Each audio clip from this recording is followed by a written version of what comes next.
So I have a bunch of videos posted on Patreon about how to start learning tarot, and I just thought I would throw a few on YouTube as well, just to have some that are kind of like more public and a little easier to access. And then if you want to go onto Patreon, you can, but just having some material here.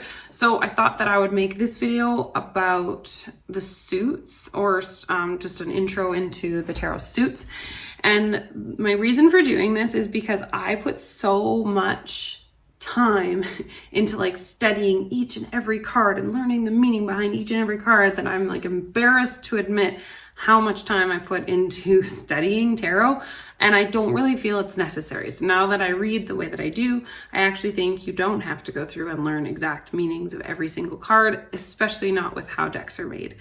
So these are kind of my mini tutorials that help you skip spending hours and hours and hours in books and online studying the different meanings of tarot. So this is basically how to learn tarot in the easiest possible way.